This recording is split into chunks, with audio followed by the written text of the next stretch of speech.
Starts here, then show you there.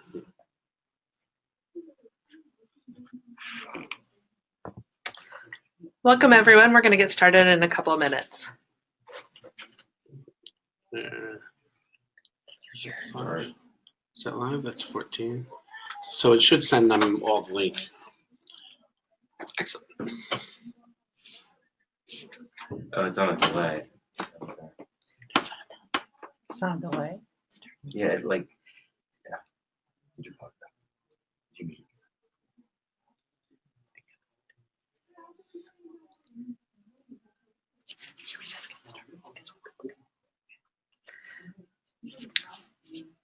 Welcome, everyone, to Why Blockchain Community Matters, sponsored by Omnisparx and the Chicago Blockchain Project. Welcome to our 5-part webinar series on community management. I am your moderator, Judy Gordon. I'm the VP of Marketing for Omnisparx. Before we get started, a couple of housekeeping tips. You should see a chat function in your view. Please enter any questions there or on the Omnisparx Telegram channel at Omnisparx. We will be answering any questions at the end of the presentation. Our series starts today with a high-level overview of why community is important for crypto projects. We'll then follow with 4 more webinars, including tips and information on how to run a community, and end with a panel discussion with top crypto community managers. Before we get started, I just want to give a quick introduction to the sponsors. Omnisparx is the premier collaboration platform for crypto organizations to create and share value within their communities. For more information, visit omnisparx.io. And the Chicago Blockchain Project is building an infrastructure for the city of Chicago, connecting builders with resources and investors. Visit chicagoblockchainproject.com to learn more. So let's get started with the webinar. Today we have 2 people from the consulting group Concitor speaking with us. The first is May Powell, who's a managing partner. May has over 20 years harnessing disruptive technologies such as blockchain, IoT, visualization, or mobility to accelerate growth. We also have Stephen Jacobs, another partner at Concitor. Stephen is a business consultant with experience deploying innovative programs to help navigate disruptive technologies and shifts across industries. And now I'll turn it over to May. Thank you, Judy, and thank you to the Chicago Blockchain Project for sponsoring the webinar series. We're delighted to be on this webinar today. And Judy asked us to really kick off this webinar by talking about why community is important to crypto projects. So before I dive in, just wanted to give a quick overview of who is Concitor and what we actually do. So as Judy mentioned, we are a consulting firm and we help organizations basically leverage disruptive technologies to drive value. And what we mean by that, we mean that how do you accelerate growth, or how do you increase the ecosystem value or enterprise value of your organization? Our firm in general, though, started out by studying disruptive technologies like virtualization or cloud or Internet of Things, because these technologies basically had the promise of changing the way that business is done, giving companies a competitive advantage in terms of how they are in the marketplace. A couple of years ago, we did a deep dive into blockchain as it was emerging, and the deeper that we dove, the more impressed that we came, and we became strong believers that blockchain has a fundamental ability to disrupt how business is done today, and it will be as big, if not bigger, than the internet, which is why we're really excited to be here today. So to basically talk about the community, we broke down our agenda into 4 parts. We wanted to start out with the definition, and we looked at the traditional definition of community, plus one that we think more captures the essence of community in the crypto world. Second, we want to give you some examples of different types of communities in the crypto world. And then third, we wanted to talk about the importance of community in driving valuations, both pre-ICO and post-ICO, which is really important because we are very interested in figuring out and partnering with the crypto community in terms of how do you create sustainable projects, not just ones that raise a lot of money initially. And the last is we'll just touch upon a couple scaling questions. And then, of course, at the very end, we'll open it up for Q&A. So let's start out by definitions. On the left-hand side, we have the traditional definition of community, which is from the dictionary, basically a feeling of fellowship with others as a result of sharing common attitudes, interests, and goals. And while we like that, the one on the right-hand side was from a core Ethereum developer, which we thought really captured the essence of community in the crypto world, which is that community is about ownership, feeling not just that I am a part of something bigger than myself, but that I have some skin in the game. It doesn't matter so much whether the stake is economic or not. In fact, I think non-economic stake can be a much bigger motivator. And the reason that we think that this is important is that this is a blockchain and tokens will basically disrupt the way traditional business is done. And the analogy is that similar to the way that stock options drove innovation in Silicon Valley, because it enabled companies to harness the best and the brightest ideas within the firm, we believe that tokens will similarly drive innovation within the crypto projects because it now enables crypto projects to harness the best and brightest ideas within the community, not just within employees within the firm. So we want to share with you on this slide a couple of examples of the communities today. We have builders and developers as one community. We have speculators and investors as a second type of community. And then, of course, users who would actually use a token once the product is launched. And what's important that we wanted to highlight today is a couple things. First is that crypto community managers today have to talk to all of these different types of communities, which is different than the traditional types of businesses, which have different groups managing different types of communities. But the key takeaway here, though, is that you can't talk to everybody the same way. To successfully manage this very large and diverse community, you need deeper segmentation to identify who are the key personas to figure out how best to figure out your messaging and positioning types of strategies. So the next question is, why is community important?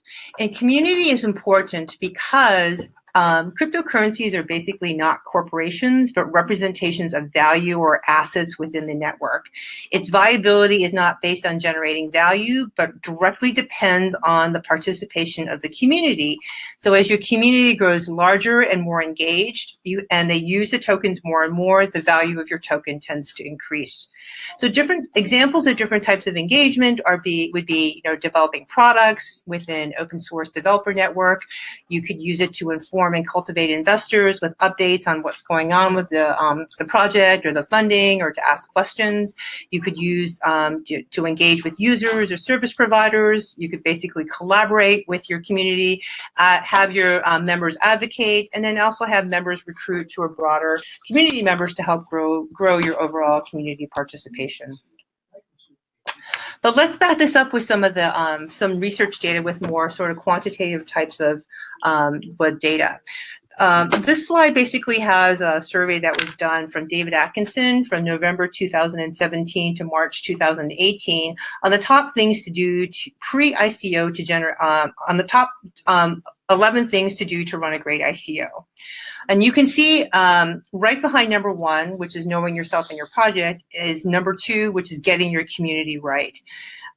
You need to build up your product and service before launching, and you need to give people a reason to love what you do. However, the other thing to notice is also when you look at number 3, keeping investors happy, a key part of that is also managing your community. And number 5, getting a product, developing your product, not just the vision. That's another community that community managers need to manage. And then also 9, 10, and 11 also touch the community managers with managing misinformation, finding the right forums to build awareness, and then figuring out the security, which would include privacy and compliance types of issues. So you can see that community touches upon basically 5 of the top 11 issues in terms of running a great ICO.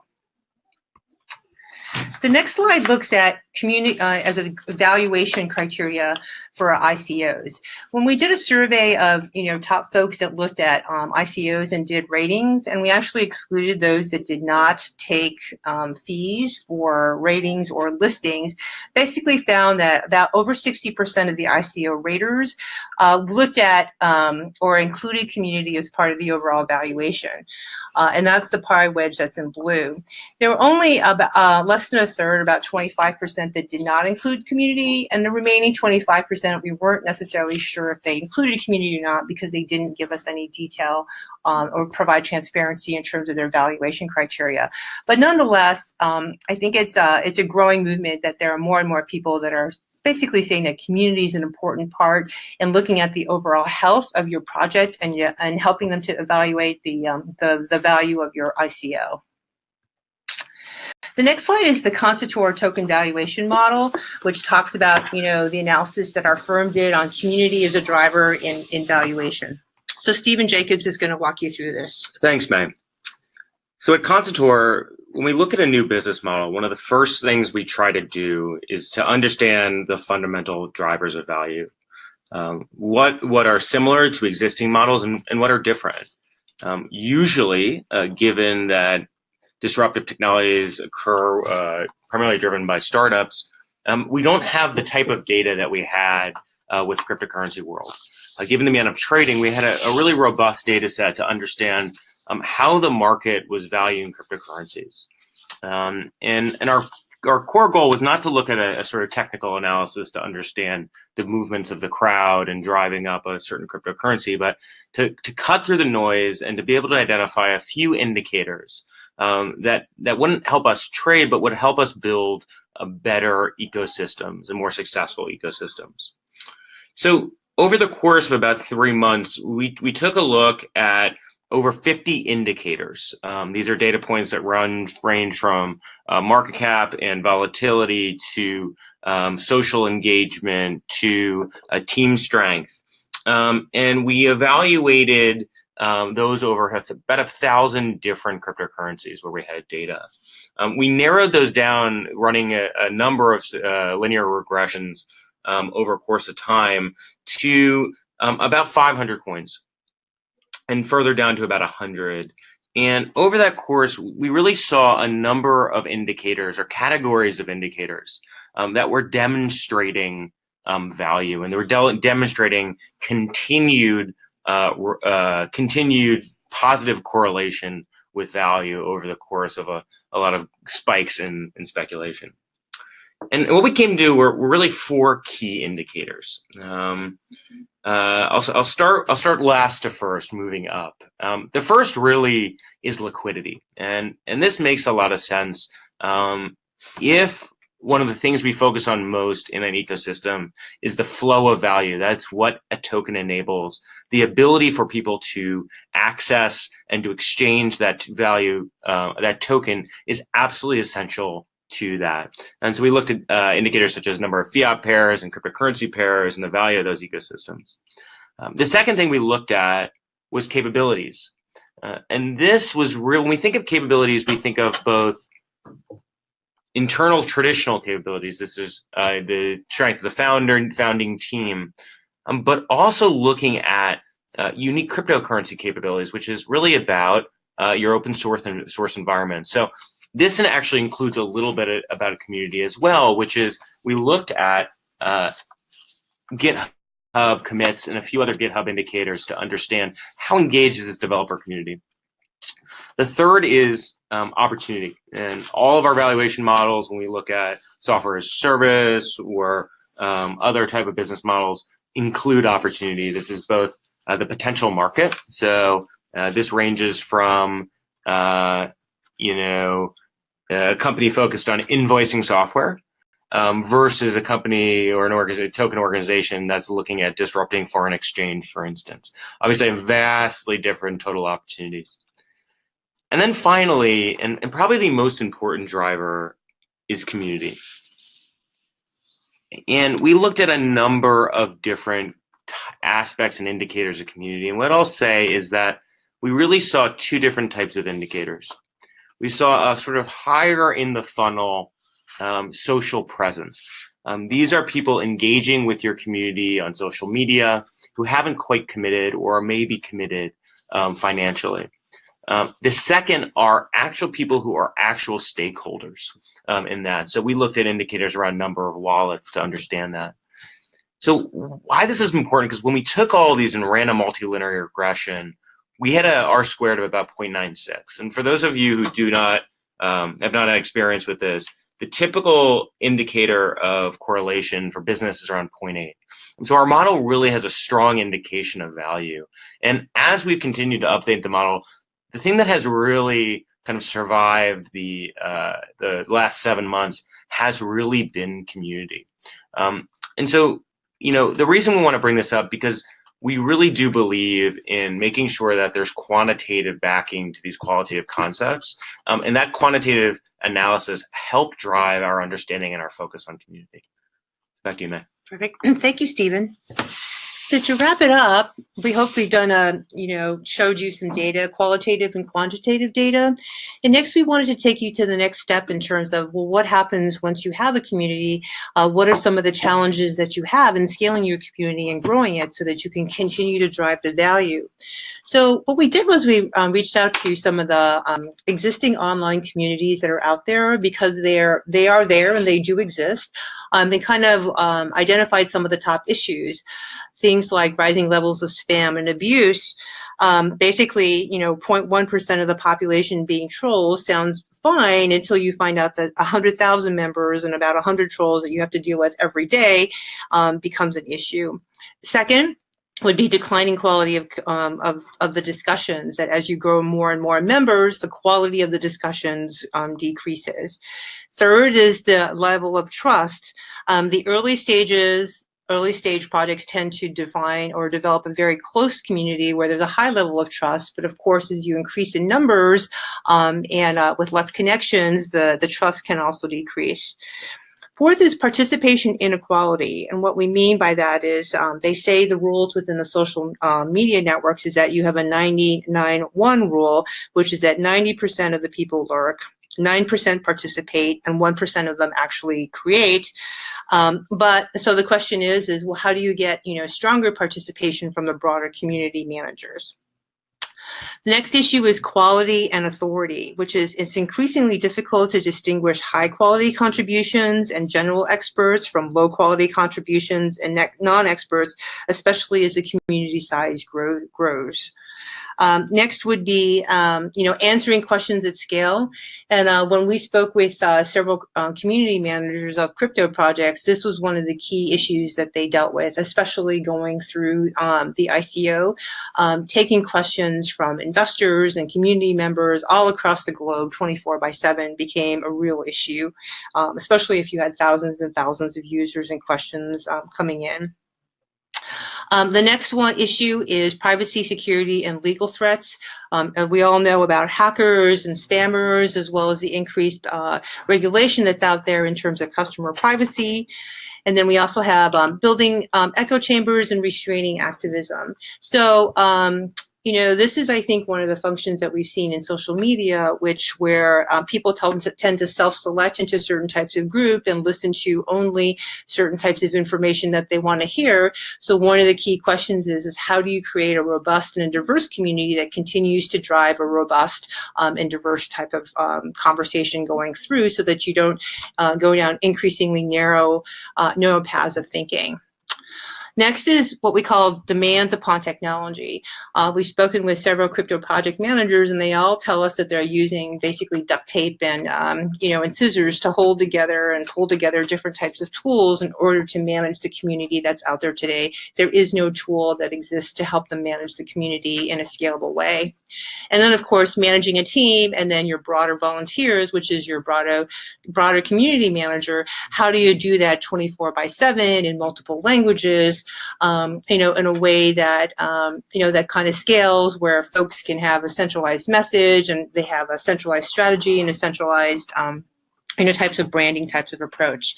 However, this is, again, what came from existing online communities, as well as some initial feedback from crypto projects.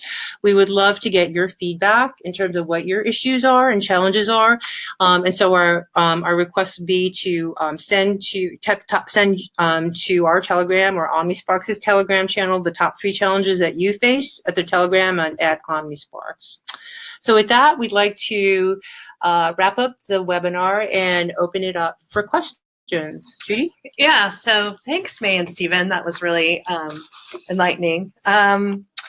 So you should see on your screen the ability to enter any questions in the chat. and we'll be happy to answer them. Or if you, I know that some people might be watching it a little delayed. If the chat's not open or not available, you could also enter questions on the Telegram chat, and we'll answer them right away. So, May and Stephen, great presentation. Let's say you're a new community manager. Where would you suggest you get started in thinking about building a community? So I think the first thing, there's a lot of new that has to be developed in this world, but there's also a lot that we can bring from the traditional world as well. And one of the practices that we found very helpful from startups to Fortune 100 corporations is a basic segmentation exercise, which is to go out and talk to your community and then think about what are the 4 or 5 different groups of individuals that are within your community, and then work from that and say, okay, let's say we have the speculators, the part-time builders, the full-time builders, to be able to go down and say, what are the things that they care about? What are the questions and their goals for being part of this community? Is it to be heard? Is it to make money? Is it to meet people? Because when we understand those emotional drivers about those various we call personas, it helps us as community managers to be able to really engage and drive engagement here. May, do you have any other things? No, that's really great. Thanks, Stephen. Judy, next question. Yeah, that is great. So if, as community managers, again, look to start on this process, who would you say they should look to? Who's doing it right? You know, we talked about this earlier, Judy, and one of the crypto projects we think that has done a really good job is Zeppelin. Now, part of the fact is that I think that they're more mature in their evolution, and that they have an existing product, an existing service that they give to their broader community in basically doing smart contract audits. And so I think when folks do some research into projects that do have best practices, I think Zeppelin should be one firm that they should look at. I think some others are the folks that you actually have lined up for your webinar series. We've spoken to these community project managers, and I think there's a lot of really interesting thought leadership that they've done with Franklin and Darius. I think that those guys have some really interesting insights to share with how to think about building up a crypto project. So those would be some additional folks to tap into. Yeah, that's a good point. I think when I'm looking at the Telegram channel and seeing kind of issues that people are bringing up, and I think, and we'll talk about the series before we kind of wrap up, but I think all the rest of the speakers will really be able to kind of take it the next step, like Stephen talks about. How do you think about segmentation, and then how do you really think about engaging your community, and how they've done it? They've really done a good job about thinking about that and strategically growing their community. Yeah, and I think one of the other things is, I think all of us who've been involved with us before, we come to a place of, I can do this versus I need to begin to scale and build a system that can do this. And so processes like segmentation, even though they seem like codifying your existing thought process, are really, really important as we start dealing with some of the scaling issues. How do I go from managing an active community of a few thousand to managing an active community of a few 100,000? These are much more difficult, and that we're going to require you as a community manager or as a founder to be able to quickly onboard new community managers and keep a sort of level of quality of service, for lack of a better term, as you grow and scale. Okay, and then the last question is resources. Are there suggestions or places you would suggest people go for resources or to learn more? Yeah, so one of the sites that we were talking about, or one of the firms, is actually CMX, and I think you've also lined them up as a presenter later on. They actually are really big believers in doing the traditional strategic marketing and thinking. So they don't just go out in terms of the crypto community, but go back to the basics in terms of who is your target audience, what is their persona, what are their pain points, how are you going to be solving that, and how does your solution solve those pain points? And I think it's going back to the basics basics. I think that's really important. And I think CMX has provided some of those tools on their website, which could be really helpful. I think they're free too, which could be really helpful for crypto projects. And then the other thing, Judy, is I think that, we'll work together with you to put up on the Telegram channel. We can put together links for some additional resources for community managers to basically help them as they figure out how to grow their community. I'd say one last thing, and this isn't a direct resource, but one of the, I think we know in innovation, one of the best ways to create innovation is to look at other seemingly disconnected worlds. I think there is a good analogy here, and a lot of similarities in managing community around managed political campaign communities. They have a lot of the similar producer, consumer, different types of roles. You have a lot of volunteers who are actually active doing stuff, who are financial, and they have the same sort of challenges. So when we talk to a few contacts of ours who have been involved with some of the more modern campaigns, they have a lot of very interesting thinking and a lot of understanding of how to scale those structures that I think is going to be really helpful for this community. So if you're a project, if you're running a project out there or a community manager and you know someone who's running a political campaign, buy them a coffee and really pick their brain, because I think they've gone through a lot of these challenges that we faced today as the crypto community. Okay, great. So those are all our questions for today. Just again, want to reiterate, feel free to reach out on Telegram if you have questions or follow up, or even suggestions for things you want to hear going forward. We've gotten some feedback already. Anything you want to tell us is, for the rest of the speakers, or here's my email address. Also, if you want a copy of the slides, send a note on Telegram to Judy, and we'd be happy to make a copy of the slides available to you. Yeah. And we can post on the Telegram channel too. And so we have, this is the rest of our webinar series. Next Wednesday, again at noon Central Time, we'll have tips for running a successful community.